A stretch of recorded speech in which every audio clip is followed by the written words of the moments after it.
Well, good evening. Welcome to the Friday edition of the Watchdog. I'm Diesel Wilson, standing in for Vuyo Mvoko. Let's begin.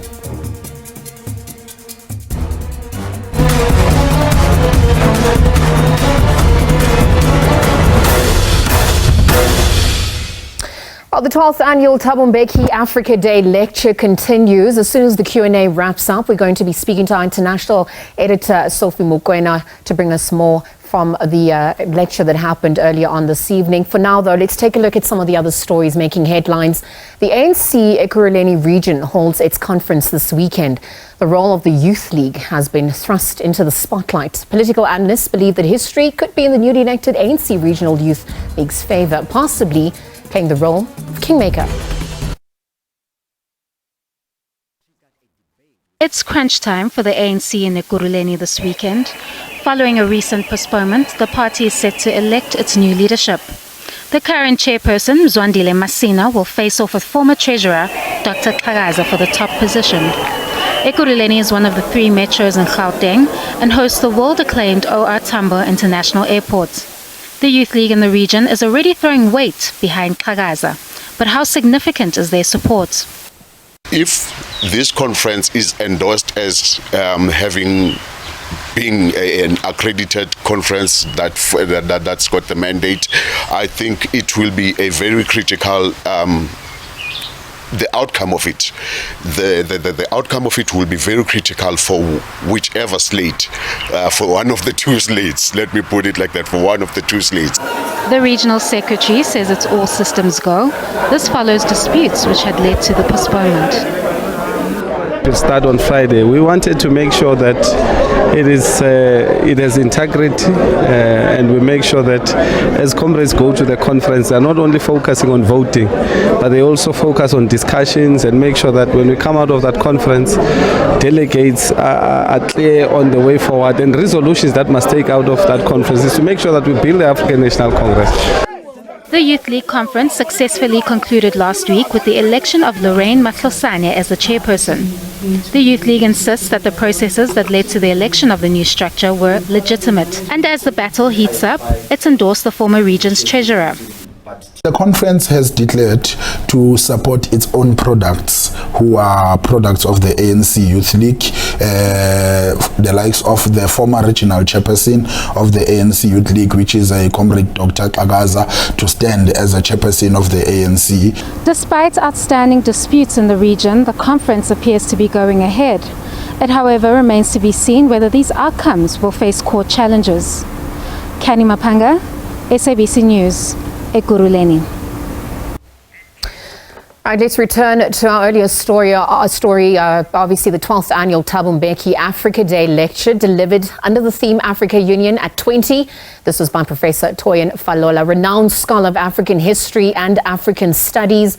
Perhaps as the lecture just wrapped, we're going to be crossing to SABC foreign editor Sophie Mokoena, who are joined by some guests, perhaps to explore what's transpired from here. And too, a very good evening to you, Sophie. Thank you for joining us. What else can we expect as this lecture evening wraps up today?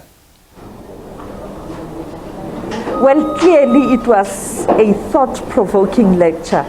The professor didn't hide his frustrations in terms of how the African Union is performing right now. He mentioned 40 attempted coups on the continent. 12 successes, the other 12 were successful. And this comes at a time where the African Union leaders are converging in Malabo, Equatorial Guinea, discussing the same issues that he spoke about. But for me, towards the end, it was quite touching when he spoke about what are we doing and also the challenges we are facing. I mean, when he spoke about the youth across the continent who are frustrated and apologizing to young people to say, as a generation, we may have failed the current young population. And he is saying they must know that now the future is in their hands and they shouldn't look back and try and think about the failures of the predecessors. but rather focus on what needs to be done right now to change the continent, particularly the developmental perspective. I mean, also saying that as Africans, we are very resilient. We have managed to prevail during slavery, during colonialism, and now during the pandemic. You know very well, internationally, the analysts and the scientists, people were saying, Sub-Sahara, it is just going to be a bloodbath in terms of the impact of COVID-19. But when you look at the numbers, yes, many have died, but we were able to navigate this challenge, a pandemic, 100 years, the last one was in 1918. We were able to prevail. Here I am talking about the pandemic. I started covering the pandemic in 2020.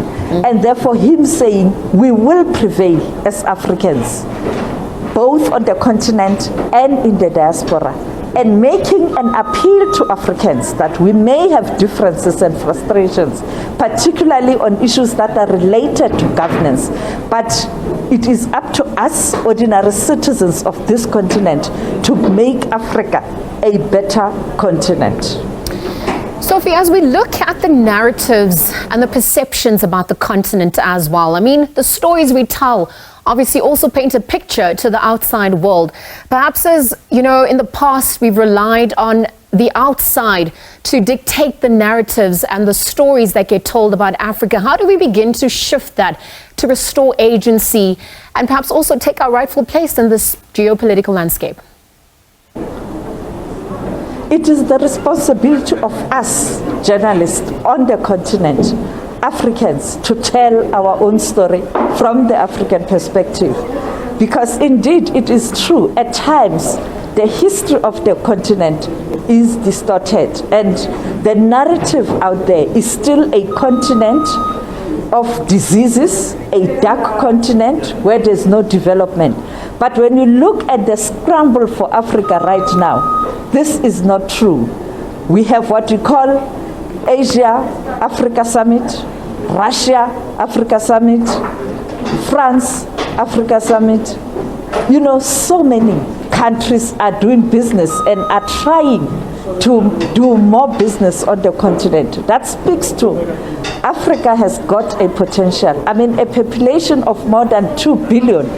That's a strong, strong GDP. It is up to us to utilize our numbers to negotiate better deals for the continent. Also, we must integrate, particularly at regional level. Regional integration is very important so that when we integrate at the continental level, we know that we will be able to have a process that is smooth. I mean, the African Continental Free Trade Area, it is currently the vehicle and perhaps platform to ensure that at economic level, we are able to integrate. However, for me, what we need, it's decisive leadership, ethical leadership, visionary leadership. If we don't have that kind of leadership, we will continue, or Africa will continue to be seen as a dark continent with all the diseases and, you know, all the challenges because of leadership. Well, you've spoken about, you know, leadership and ethics. There's also the export of ideas, of culture, identity that obviously Africa can offer the world that they cannot find elsewhere, let's put it like that. Some of the other issues that have come to the fore, and we've heard about it throughout the week, perhaps some of our reporters were based in Ghana at the Africa Development Summit, African Bank Development Summit. We're looking at the issue of climate change and food security, and perhaps how the Ukraine conflict is also going to impact what is happening on the continent. How do we begin to navigate this? What are some of the low-hanging fruits we can look at as we navigate this next juncture? Indeed, the African Development Bank meeting in Accra, Ghana, was also looking at these issues that I've touched on.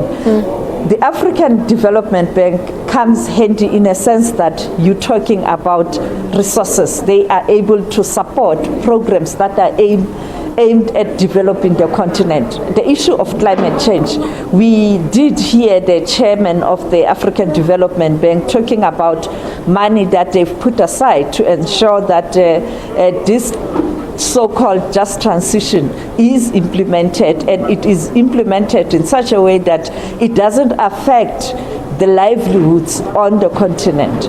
And therefore, I think institutions such as the African Development Bank can play an important role in ensuring that they make resources available for the continent to develop and to prosper. Sophie, I just want to wrap up this conversation by looking at your takeaway points tonight. Were you inspired? What in particular stood out for you tonight? Well, I think when I reflect on my notes, where he was talking about the fact that currently we have a recession of democracy, I mean, talking about human rights violations on the continent.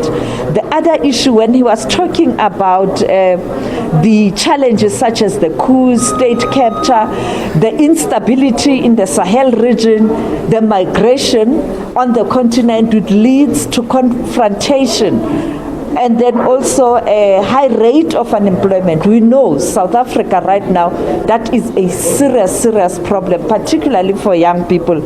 And also talking about, the sad story of the youth on the continent crossing the Mediterranean Sea, some of them perishing because they want to go to Europe for greener pastures when we have a continent, and therefore that speaks to poor leadership and governance. Thank you very much for those sentiments. Sophie Mokoena, of course, SABC foreign editor, giving us an update on what transpired after the 12th annual Thabo Mbeki Africa Day lecture, which happened under the theme Africa Union at 20, obviously by Professor Toyin Falola. Speaking about a number of issues that have come out, again, speaking about how together and united we stand, obviously disunited we are going to fall. Equality, equity and justice at the heart of all of this as we look at where the continent will head to, as we look at some of the agendas set for 2063 and beyond. Again, thank you very much to our foreign editor for giving us an update on that lecture as we brought it here on the SABC. Let's take a look now at other stories that have been making headlines today, including the fact that family members of 3 siblings who were literally poisoned by their father say they have no idea why he gave his children an energy drink, apparently laced with rat poison. But they say that the Heidelberg family of 5 waited for his wife to leave for work before giving the poisoned drink to his children and the family dog. He later tried to take his own life by drinking pills and stabbing himself with a shard of glass. He is currently in hospital. 16-year-old Litlogonono Kwabane, Katlego Kwabane 13, and their 6-year-old brother Tebogo Ngongwane all died after consuming a poisoned energy drink given to them by their father. The events of Thursday morning have left the Kwabane family distraught. He bought the energy drink and mixed it with alparim, a rat poison.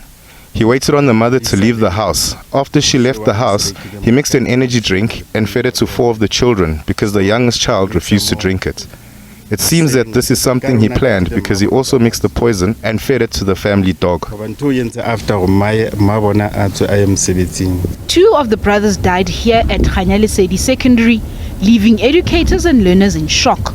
So they tried their level best and then to save these children's life, but unfortunately, and then they could not, because then one of the child, Lishohonolo, confessed that his dad gave them an energy drink before they can go to school. So there are 5 kids.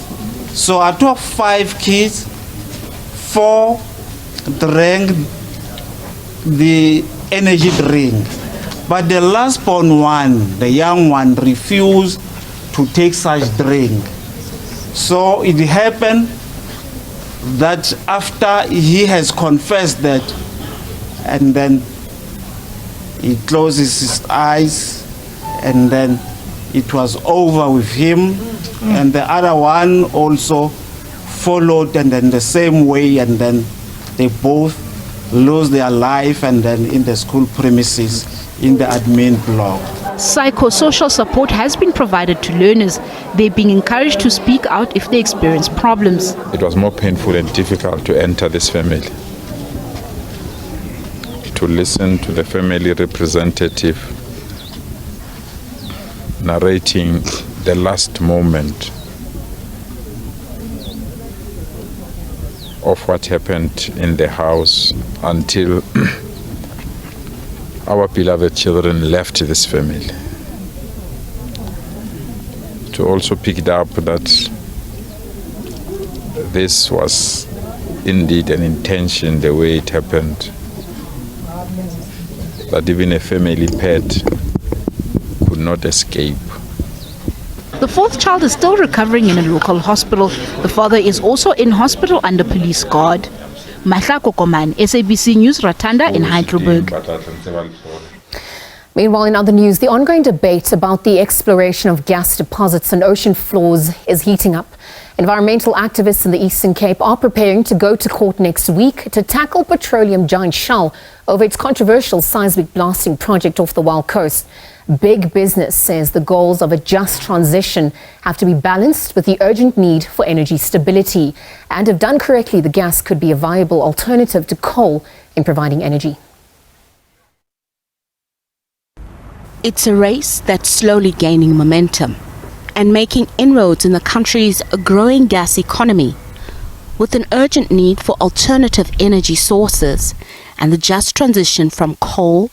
Environmental groups accuse government of dragging its feet. Yeah, and this is the power that communities have in taking the government on and taking the industry on. As fishing communities, we remain to say no. With pipelines all over Africa, we remain. Our stance is no to oil and gas. For big business, though, the debate about gas is more about the need to secure stable alternative energy, as Eskom's rolling blackouts are hammering the business sector.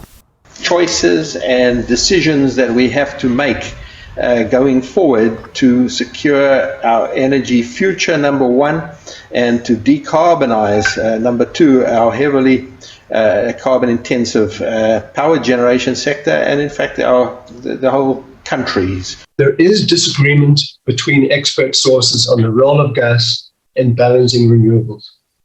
And presumably this arises from, at least it arises from, differences in assumptions on technology development and costs. Energy experts say government should look at the region to help find solutions to the energy transition problem. From a South African perspective, we don't have much in the way of domestic gas resources. We actually don't have much in the way of domestic hydro resources as well. But from a regional perspective, the region is actually awash with huge amounts of domestic natural gas. The battle for gas and oil exploration of the Wild Coast will play out in the Eastern Cape Division of the High Court from the 30th of May until the 1st of June. Nozintombi Mia, SABC News.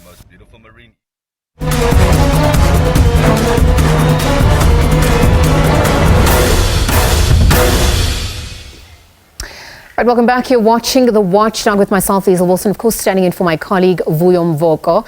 Let's take a look at other stories that have been making headlines today. Deputy President and Chairperson of the Inter-Ministerial Committee on Land Reform and Agriculture, David Mabuza, says the government is committed to land reform. While speaking at the summit, the Deputy President called on traditional leaders to play a critical role in promoting a good use of land by community. Earlier this month, government concluded public consultations on land administration and land tenure reform in communal areas. The summit is expected to present recommendations on policy and legal frameworks regarding land ownership. Perhaps for more on what transpired today, joining us on the Communal Land Tenure Summit, we're joined by Khosi Siatlolo and Obed Babela, Deputy Minister of COGTA. A very good evening to the both of you. Thank you for joining us here on the SABC. Good evening. Thank you very much. Before we get into the discussion, perhaps before we get into the discussion for tonight, let's take a look at what transpired today and get a sense of what we can expect ahead of this conversation. another step towards land restitution. A merging of ideas between government, traditional leaders and communities in a bid to chart the way forward on the communal land issue. The summit is meant to assist with the formulation of policy frameworks that will undo the injustices left by colonialism and the apartheid regime. Opening the first day of the two-day summit, Chairperson of the Interministerial Committee on Land Reform and Agriculture, Deputy President David Mabuza says, addressing the land question is an important step towards eroding the injustices left by colonialism and apartheid. Any form of land deprivation strips ordinary people of their national identity, their heritage, and ability to develop and progress as a people. As a nation, our struggle for liberation was primarily centered around the injustices of land dispossession and deprivation. The Deputy President reaffirmed government's commitment to land reform. Mabuza, however, highlighted the tension that will arise from the process. Earlier this month, government concluded public consultation on land administration and land tenure reform in communal areas. As government will not tire in pushing ahead with addressing issues of land reform and agrarian reform.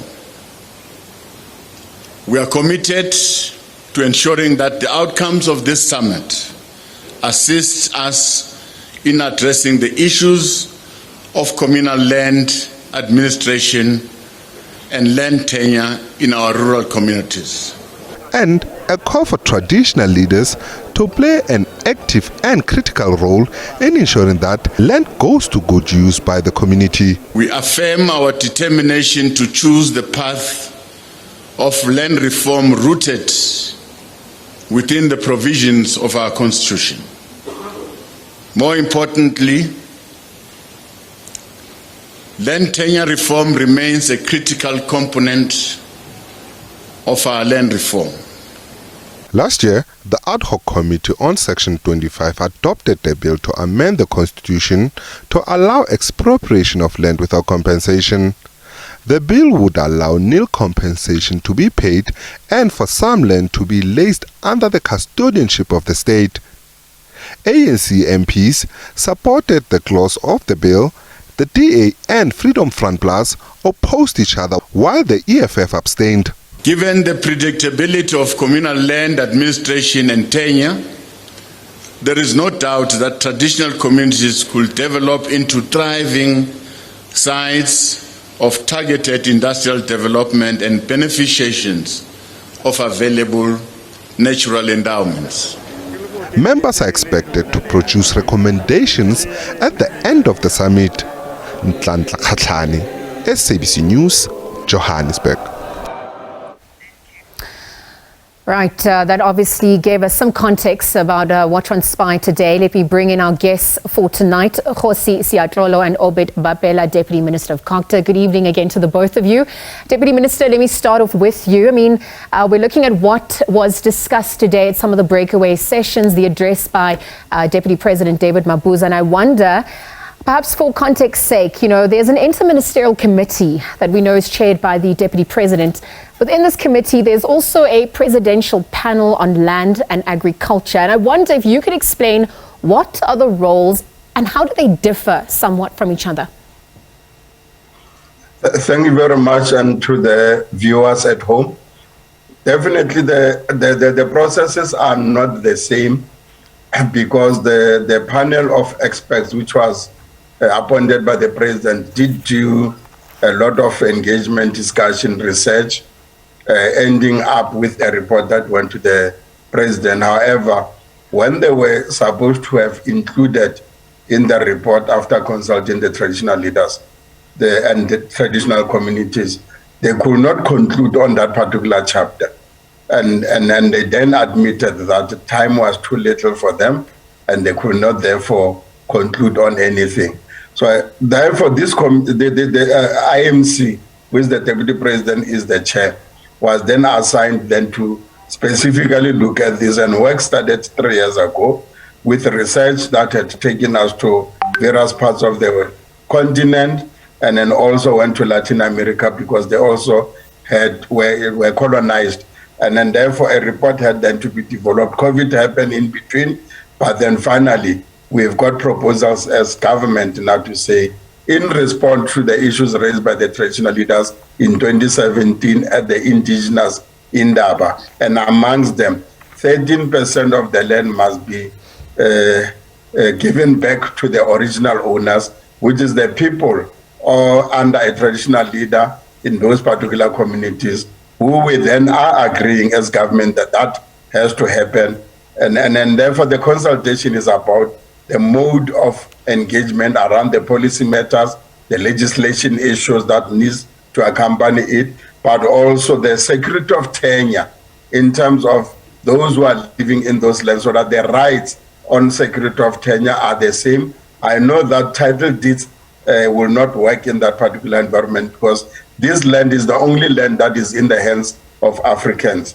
And then if you title deed it, people will start and then going and loans, and then when they default, those lands will then be gone. So they will then be leasing it long-term, medium-term, and short-term for whatever building, construction, or activity that might be happening on that land. So that is the model, and this is the consultation, and that is why it's different from the panel. All right, thank you very much for that clarity, Deputy Minister. You've definitely spoken about policy and legislation and security of land tenure amongst many of the other issues, because timelines also come into the fore. But we want to look at how justice prevails against the social and economic apartheid crimes that obviously happen. This needs to be rectified. So in view of this, as we look at the panel that made observations about some of the unfinished work that government has done or not done rather when it comes to dealing with land, particularly communal land. As we reflect back to 2017, there was a traditional leaders together with Cocta who did also raise concerns about communal land at the traditional leaders in Daba. How far do you think we've come in addressing concerns raised during that time? If it's still me, I will say, obviously COVID did disrupt the program. We could have concluded the matters. Traditional leaders had given government 6 months if there is enabling legislation to then hand over the land. And then when we looked into the systems, there are many pieces of legislations that are there from time immemorial, 1913 Land Act, the 1936, and many others that are governing that particular land. We then agreed that enabling legislation will be the only way to do so, and the traditional leaders gave us 2 years if we could then enact that particular legislation. But COVID happened and it disrupted quite a number of activities in the country, but now we are ready. That is why we have presented in the consultations for the past 1 year. We're busy consulting traditional leaders in provinces, local houses, communities, and hence the gathering today is that of traditional leaders, communities, NGOs, civil society, to really begin to put South Africans together and say, here we are now, government is proposing in response to what the traditional leaders have put on the table, and we hope therefore that at the end of this summit we will then be able to have a way forward that will take us forward in terms of now the policy and the legislation that will enable the transfer of land to the original people, so that Africans can be the proud owners of this land, because the primary fight and a war in South Africa from dispossession was at the center was the question of land. All right, thank you very much for that, Deputy Minister. Khosi, let me bring you into the conversation. We've heard the Deputy Minister contextualize, the summit, perhaps also what transpired today. And as we look at the timing of all of this and the challenges experienced to date, the land summit that is currently underway obviously looks at how government can deal with land governance in communal areas and what policy framework is needed to outline how government manages land under traditional communities. What are your thoughts? Thank you. Well, what we are saying to government is that it must rid itself of the current burden that it's having to administer, communal land together with us. Government is facing a lot of challenges with regards to land, and when you listen to the State of the Nation address, when the president was complaining a lot about the red tape in business in the country, we are also experiencing that because currently the communal land is held in trust by the minister. Therefore, if a community decides to do some form of business, maybe with a certain investor, it has to take so long because even if we agree, us, the traditional leadership, the community, and the potential investor, it has to go through many offices before it can get to the minister. And by that time, the investor is gone. And there's so much administrative work that has to be done. So we are saying to government that you cannot babysit us forever. Give us the title of that 13% and we continue to administer it ourselves as we have been doing. So essentially we are saying, give us the title, did nothing less, nothing more. Thank you. All right, so Jose, on the back of that then, I mean, when we look at South Africa and the unique context that it finds itself, South Africa still has a dual land tenure system, where on the one hand, there's customary tenure and on the other, freehold tenure, which obviously is drawn from the Roman Dutch law that, as we know, emphasizes individual land holding and leases. Why do you think government's taken so long to put these policies into legal framework, perhaps from 1994, as we reach this juncture of our democracy as well? Let's look at the Kolobeni situation. If that community had its own communal title, then the minister wouldn't be interfering so much and imposing Shell and all these companies that want to tamper with the communal system and their fishing methods there.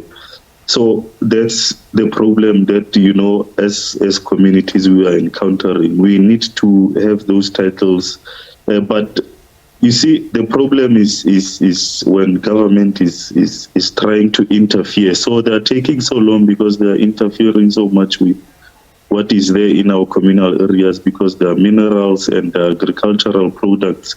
And with them giving us title, it means they cannot interfere anymore. Deputy Minister, what are your thoughts about what Josi's just echoed? I mean, he's spoken about the red tape, the issue of community land held in a trust by government. But, as we look at South Africa's indigenous tenure system at large, where there's also collective ownership of land. I mean, this system also allows individual household ownership for example, residents, gardens and fields, obviously, where they come together for grazing their livestock and ancestral land for spiritual purpose and customs. This, as we know, falls under customary land ownership and are not codified in law. I mean, what's your response to what some of the demands are in terms of title deeds and some of the challenges around red tape that's come to the fore?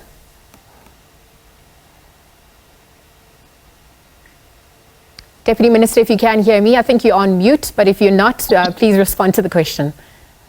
No, thank you. The government will definitely transfer the land, and that is what we are putting back on the table to the traditional leaders as they demanded. However, the transfer must then be done within a legal instrument of the law. And then that law will then have to be created, because by giving the land, we don't say traditional leaders are no longer part of South Africa. It's just to introduce legally an instrument of ownership, because the freehold ownership has been rejected. The trust ownership, they don't like it. The community property association ownership, they don't like it. And therefore, we then have to come up with a dispensation that can then be as embracing, but protecting the land, but also bring other laws that will then also help the traditional communities themselves on taking decisions on investment and then also taking decision on land use. What do you want land for? They want land to grow and be productive. You want land for livestock. You want land for human settlement. you want land for business investments, you also want land for graves. But at the same time, traditional leaders have another additional role. The land for practicing customary activities, traditional and customary cultural activities, so that they can then be at ease and then people can then live harmoniously in that way. So the land use is going to be fundamental. Now that we're under climate change also, you'll find that the allocation of land currently where traditional leaders are is done haphazardly. Then we need to have a special planning activity, which we had agreed today, that's Pluma, which is the land use management tool, will then have to express itself by being amended to be able then to also come in to help the traditional leaders and their voice and their communities to be able not to build houses next to the river banks, next to the dams, not on flood zones, not on wetlands, not on historic and heritage sites, so that those areas are protected by all time when we plan and we develop the land, and so that the land can then be accessible and be of use. So the communities in the communal areas must also enjoy similar rights and protection of security. So all those things is what now is going into the commissions. We hope by the end of tomorrow, there will be a group of areas where we say we are one, and then there will be those that will be difficult, that will further be engaged with experts, constitutional experts, legal experts, including traditional leaders and communities that are also owners of that land, because the land belongs to the community at the head of the traditional leader. It's not the land of the traditional leader alone. The communities are also owners. Well, it seems you've included a lot of stakeholders along the value chain during this Land Tenure Summit, and unfortunately I have to wrap, but I want you to pose a closing question to the both of you. Deputy Minister, I'm going to start with you. Khosi, I'm going to allow you to then wrap up the sentiments after this question. Perhaps as we just navigate and discuss implementation during this Land Tenure Summit, we cannot ignore the elephant in the room. There's the issue of state capacity. There's also issues of corruption concerns that arise. And I wonder, Deputy Minister, as I start with you, and Khosi, you end off, how do we begin to overcome these deficiencies? How do we adopt correct political action and mechanisms for the benefit of South Africa and beyond? Because ultimately the conversation is about ensuring that justice prevails and crimes against socio and economic apartheid are rectified. No, thank you.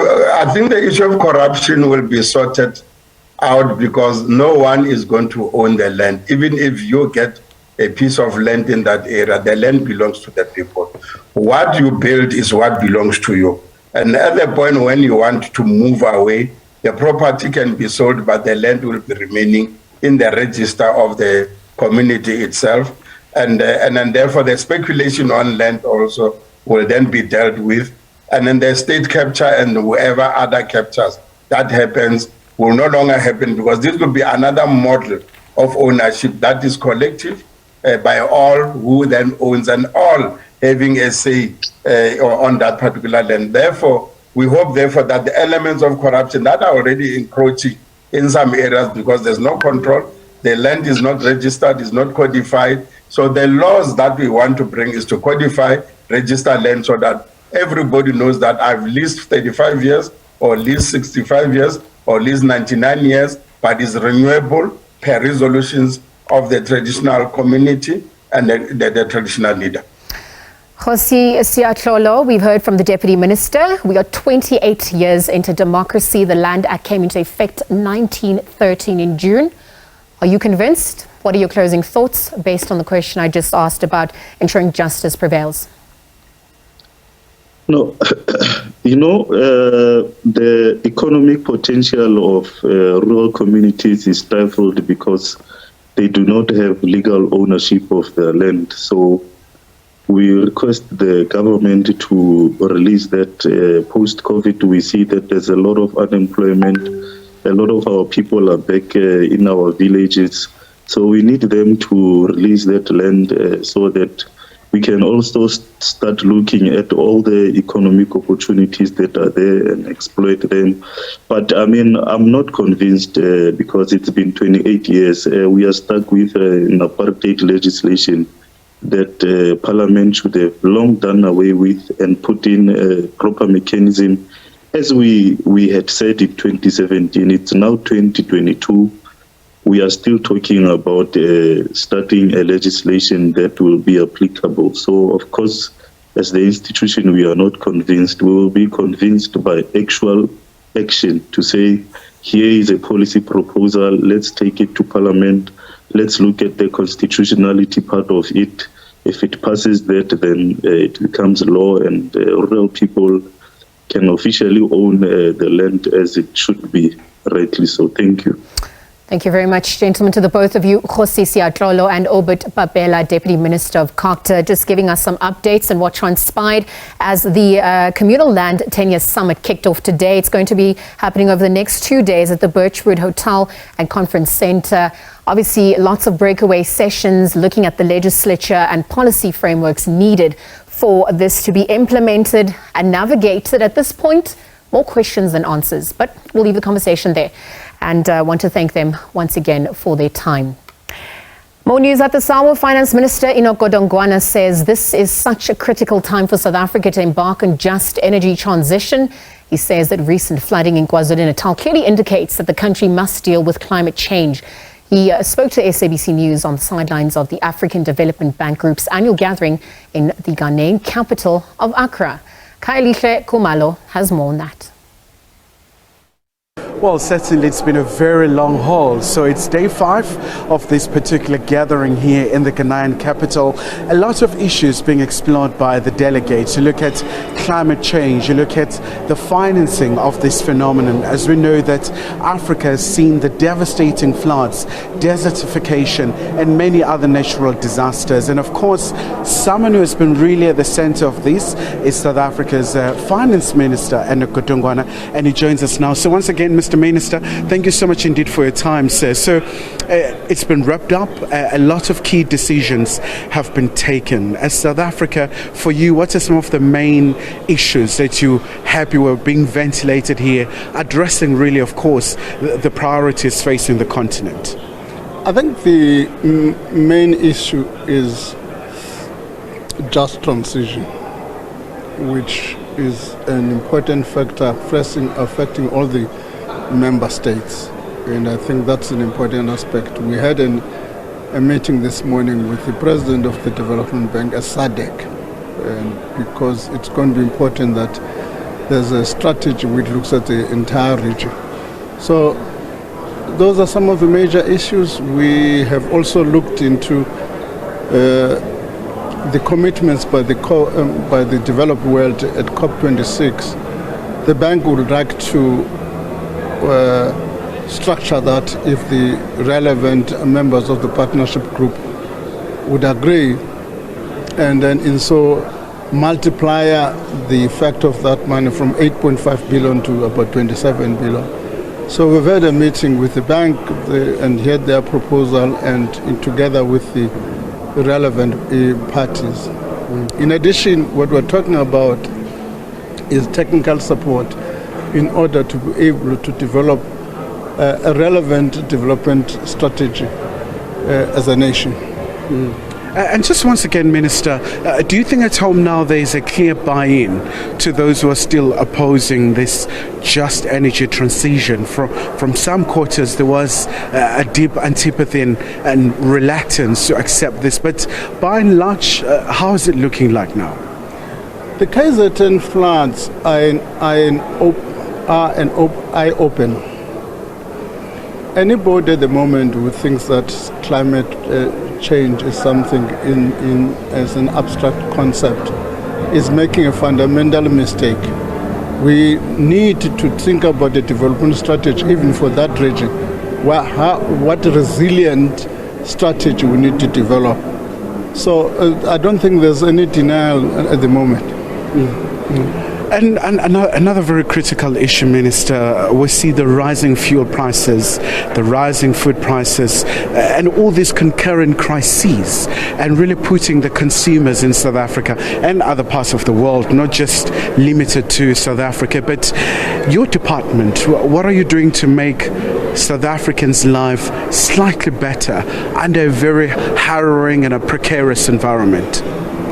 Let me say, I mean, all of these issues are not of South African singularity. These are challenges that are affecting the global economy as a whole. But in the case of South Africa, I think there's general agreement that I'm not necessarily that food prices are not or food scarcity is not going to be an immediate challenge. What is an immediate challenge are the fuel prices. To my knowledge, the relevant departments in South Africa are having a discussion about the future approach to this question. It's going to be difficult. There's an acting Minister of Finance at home. He's probably grappling with this question. And just once again, Minister, we know that South African enterprises really do have a significant footprint in the continent. I mean, you look at Ghana, ShopRite, so many entities, and we know at home it may not necessarily be your issue, but I would imagine it does arise, the issue of the anti-migrant sentiment. Are your colleagues concerned? Do they talk to you about this issue at all? No one has raised it in particular in those words. I have raised it in the context of debating the Zimbabwean debt with the British, that we have got an interest in the resolution of the Zimbabwean debt and it is the development of that economy like anybody else, because it does affect the spillover effects on the economies of the region has got impact on Africa, including the migration. And just before I let you go, Minister, obviously now everything is done and dusted. What's the way forward in terms of the commitments, in terms of the pledges that have been made? How do we sustain all these commitments and really make sure that they are fulfilled? Let me just say, insofar as climate change is concerned, the agreement is twofold. The developed world will put $8.5 billion. We must then develop investment plans where these $8.5 billion will be deployed. That's one set of issues. The third set of issues is a technical support for us to be able to develop what I would call an alternative development model, because one of the things is no longer about purely an environmental issue, it's about any alternative development model which we need to craft. To that end, we have been discussing with our development partners for technical assistance. Yeah. All right, Minister, thank you so much indeed for your time, sir. So it's going to be such a very monumental task, and there was an admission from the African Development Bank group that it's got to be a gradual phase, because there shouldn't be any risk, of course, affecting the poor and other parts of the economy when you have this just economic transition in terms of the energy, moving away from the fossil fuel to other means. So it's going to be quite a very massive challenge. But of course, that's all here from Ghana. Like they do say, welcome Akwaba, and thank you so much. Kyle Kumalo, SABC News, Ghana, Accra. Thank you very much, Kaya Lihle. Let's take a look at one more story, perhaps before we come to the end of the show. As leaders of Africa converge in Malabo, Equatorial Guinea, UN Secretary General for Humanitarian Affairs and Emergency Relief Coordinator Martin Griffiths says African leaders must find a way to address challenges of climate change and conflict. He says they have caused huge humanitarian crisis on the continent, and his call comes at the time where African Union Extraordinary Summit in Malabo will be discussing a proposal on setting up Africa's humanitarian agency. The meeting has also set aside a day to discuss the recent coup in Africa.